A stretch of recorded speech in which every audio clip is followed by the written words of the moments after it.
Gage here, Global Combat News, here to give you a full betting breakdown on this weekend's pay-per-view, UFC 319. I'm here to break down the entire main card for you guys, so just stay tuned for those picks. The first fight on this weekend's UFC 319 pay-per-view goes down in the men's 125-pound division between UFC staple Tim Elliott and fairly newcomer Kai Asakura. Elliott, of course, was from that Ultimate Fighter season back in the day where they brought in all those undefeated champions and the winner got to challenge Mighty Mouse at the end of the year. He actually won that show, which is pretty impressive considering if you look at the talent that was actually on that season. Kai Kara France was on the show. Former champion Brandon Moreno and current champion Alexander Pantoja.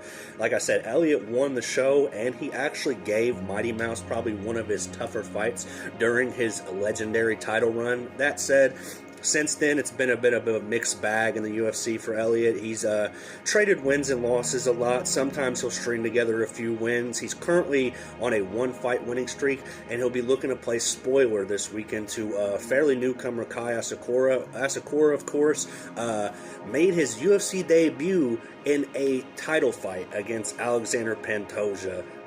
Not something you see every day. He was a former Ryzen champion, and with the state of the division, the UFC thought it was a smart move to bring him in and let him challenge for a title in his first bout. It didn't go according to plan for him. He was overwhelmed and I believe eventually subbed, but that said, Pantoja's been running through everyone. He's on a legendary run. I wouldn't look at that fight as too much of a outlier of how successful Asakura could be inside the UFC. Right now, he is a huge minus 335 favorite. I think that line should be maybe a little smaller, but if I were to guess, prevailing wisdom here is that he's the younger, fresher, stronger fighter, and even though Elliott does have good submission defense and submission offense, I think that Asakura will be able to handle him here and there on the ground, make it where enough of the fight will be on the mat to where he either edges out a late stoppage or comes away with decision. So that first fight, we're going to take Kai Asakura. My current pick is KO, TKO in the third round. A lot of people are picking sub. Decision might be a smarter bet, but if you want to take a pick in that first fight, give me Kai Asakura. Next fight on the UFC 319 pay-per-view goes down in the 185-pound division between Jared Cannonier and Michael Venom Page. This is a fight that's very intriguing to me. A lot of people are saying that it's a mismatch. A lot of people are saying Michael Venom Page is going to be untouchable against someone like Jared Cannonier. While I am taking Page by decision, I think people are underestimating Jared Cannonier a little bit. That said, he does tend to strike a lot in his fights, and I don't think that will get it done against MVP. The distance that MVP covers and how he moves is way different than anybody else inside the UFC besides maybe a prime Wonder Boy. I have Michael Venom Page by decision, and it wouldn't surprise me if he doesn't get touched in this fight. It's not a bad bet, though, at the line, plus 170 underdog for Cannonier to maybe take him by decision or possibly a late sub. Even though that's not his game, I think that in order for him to have a chance in this fight, he will have to make it a bit of a grappling match, make it dirty, grimy, use some clinching against the cage. Michael Venom Page, besides the one loss to, I believe, Ian Gary, has pretty much looked perfect in his UFC run. He hasn't had the most exciting fights, but when you have the style he has, it's almost hard to have an exciting fight if someone doesn't push and pressure the pace and make it a dirty fight. Because if you stay at distance and it's a kickboxing fight, there's really almost nobody inside the UFC who can beat him that way. Even Ian Gary, who is predominantly a striker and almost all his wins, had to use a lot of grappling to beat Michael Venom Page in a close fight. Minus 200 favorite for MVP. That sounds about right. I have Page by decision at the moment. Both of these guys are coming off wins, and a win here would do big things for both of them inside the stacked 185-pound division.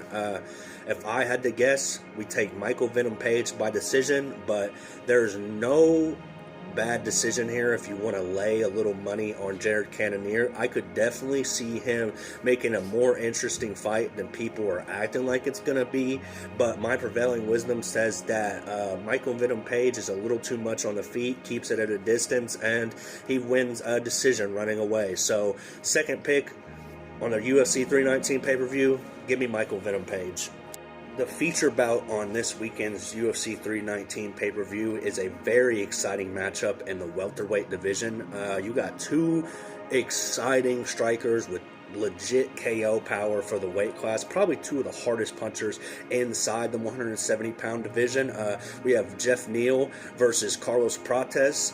Prates, of course, is coming off of his first loss in the UFC against Ian Gary, where he was pretty much neutralized on the feet.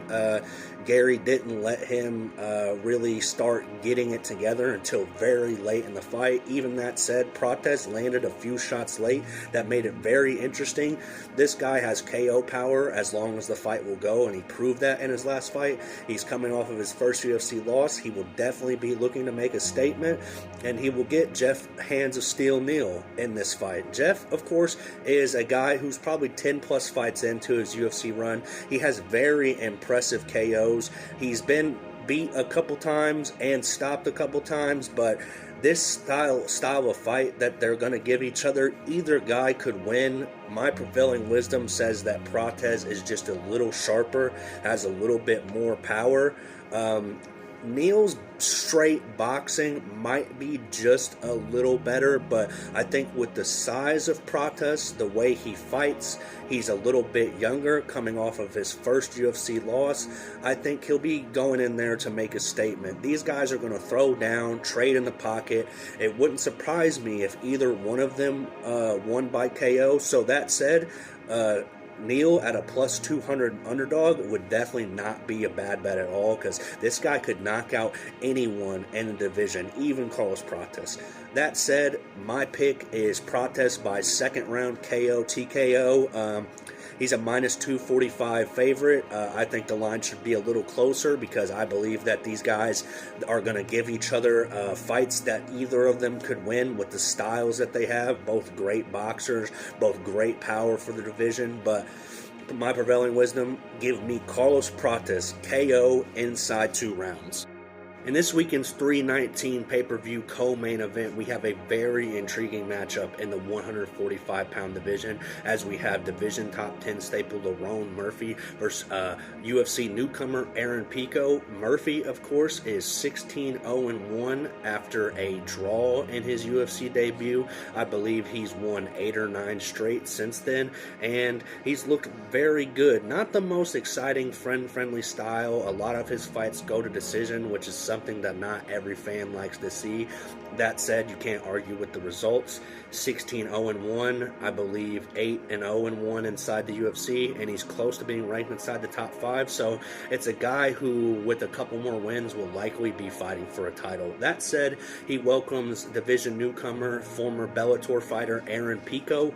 For those of you that don't know, a handful of years ago, Pico was probably one of the most hyped prospects outside the UFC that MMA has ever seen.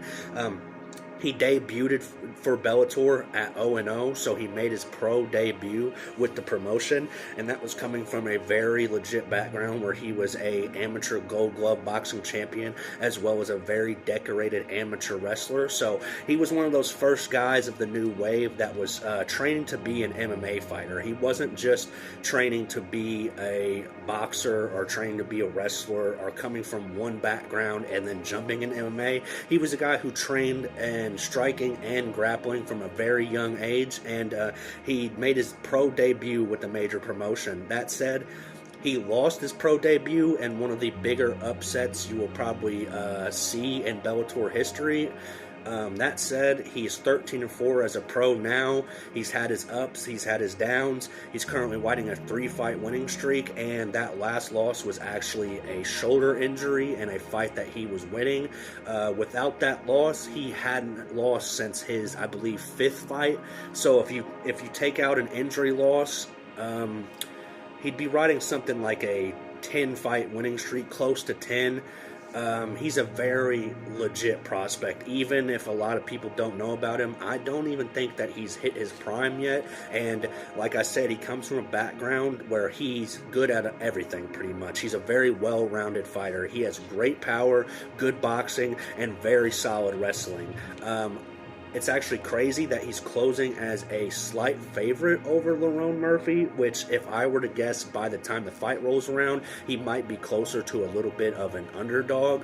A lot of people will discredit him because of how Bellator fighters have looked recently and the jump from Bellator to the UFC, but I wouldn't look as Pico as one of those older Bellator guys that's jumping to the UFC maybe a little late in their career. This is a guy who I don't think has even hit his prime. Like I said, 13-4, riding a 3-fight winning streak. The one loss he suffered before that winning streak was an injury, so before that he hadn't lost since, I believe, his 5th bout, and he avenged one of those losses inside of Bellator. So it's a guy who, if you look at it statistically, he has closer to only 2 losses than 4. That said, I think Murphy will give him some trouble on the feet. He likes to keep it at a distance and pepper shots, use his jab, a little bit of dirty boxing here and there. But Pico, I think, can actually get this done in his debut. He has the power advantage, and he definitely has the wrestling advantage. At the moment, I have Pico by decision. It wouldn't surprise me if he doesn't stop Murphy with a late KO, TKO. This is one of those fights, though, you're going to have to watch and see. I personally wouldn't bet on this fight because I know why Pico is the favorite, because a lot of people still see that potential that he has been hyped up to have all of these years. That said, he's making his debut against a undefeated top 10 fighter in the best promotion in the world, so he might be a little overwhelmed with line. If Murphy is still the underdog come fight night, he is definitely the bet to make, because there's no way, and even as good as Aaron Pico is, that a guy debuting with the promotion should be a favorite over a top 5 guy. That said, I have Aaron Pico decision, so this is one of those fights, you bet how you like it, but my picks, I'm going to take Aaron Pico by decision. And last but not least, in this weekend's UFC 319 main event, we have one of the more intriguing title fights in recent UFC history, as we have defending reigning champion Dricus du Plessis versus the very hyped #1 contender Khamzat Chimaev.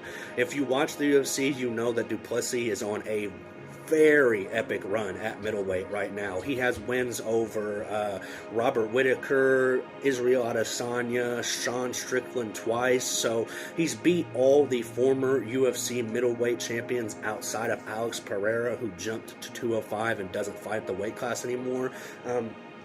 Du Plessis is 23-2 as a pro. He doesn't have the most appealing style if you look at the tape. If you watch the tape and only see certain parts of his fights, you would probably wonder to yourself how this guy is the middleweight champion of the UFC, but he also pulls out fights out of anywhere doing anything. He is a very tough, gritty guy. He has a very great chin, and he's tough as they come. He never gives up, even in fights that it looks like he's not going to win. He somehow pulls them out and gets the win.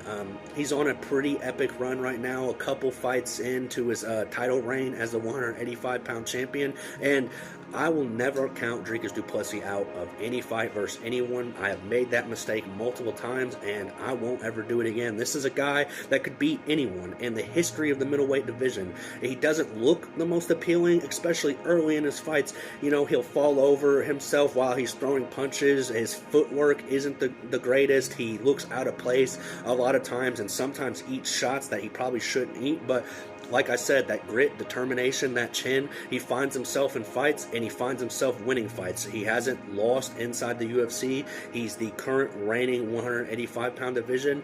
All that said, He comes in this weekend for the first time in probably a long time as an underdog, and it usually doesn't happen for champions to be underdogs. But if you knew the guy he was fighting, Khamzat Chimaev, you would understand why. A handful of years ago, Chimaev debuted in the UFC on short notice, and I believe his first 3 fights happened in a span of about a week and a half, 2 weeks, and he spent about 40 seconds total inside the cage. He was running through people, he was demolishing people, and he looked like a scarier prospect than anyone we had ever seen.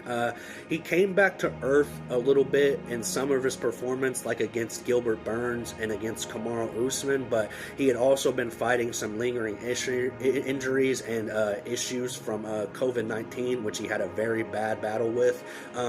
He even retired at one point when he didn't think he was going to be able to recover completely. That said, he's bounced back very strong from those injuries and layoffs. He is now 14-0 as a pro, and he's coming off his most impressive win in the Division II date. He's coming off of a first-round annihilation by Robert Whittaker, where he took him down about 10-15 seconds in the fight, and about 2 minutes in, subbed him with what can be described as a neck crank. I don't even think the choke got under his chin, so it was more of a neck crank than a rear naked choke.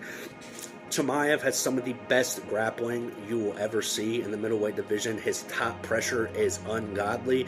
If he gets you down early, you're looking like you might be in legit trouble to be finished very soon.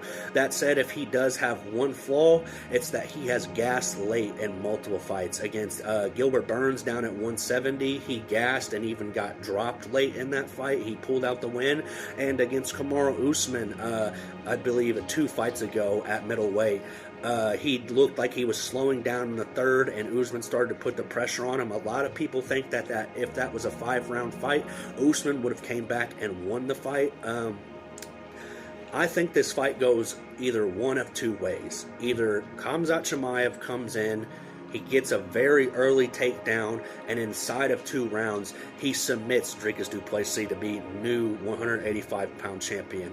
If that doesn't happen, if this fight goes outside of 2 rounds, I think the odds switch heavily in the favor of the champion Dricus du Plessis, who has went 5 rounds multiple times, went 4 rounds with Adesanya and subbed him late. Not the same style of fight that Khamzat's going to give him, but if I were to guess, if Khamzat doesn't get the sub inside side of 2 rounds, he will slowly start to fade, and that fight will play right into what Dricus likes to do. Pressure you late, put big shots on you, and try to get that finish. At the moment, I have Chimaev by submission inside of 2 rounds. He is the favorite, minus 240 at the moment, so if I were you or anyone else, I'd hammer the du Plessis underdog line, because like I said, this is a guy that I won't ever doubt again, won't ever bet against again. I'm picking Chimaev by sub, but I think that du Plessis could pull this one out, especially the later the fight goes. So I'm either taking Khamzat inside of 2 by submission, or you will see a Dricus du Plessis KO, TKO, or decision. If I were to guess, he gets a knockout late in the fight, TKO. I don't see Khamzat being able to last 5 rounds with the style that he has and the way he's going to fight early. That said, if Khamzat gets du Plessis down early, if du Plessis doesn't stuff any takedowns and ends up on his back fresh with Khamzat Chimaev, he might just find himself subbed inside of 2 rounds. So Khamzat Chimaev inside of 2 rounds, submission is my current pick, but the later the fight goes, the more it swings in the favor of the champion du Plessis. Y'all enjoy these fights this weekend. Let's go! 3, 2, 1, fight!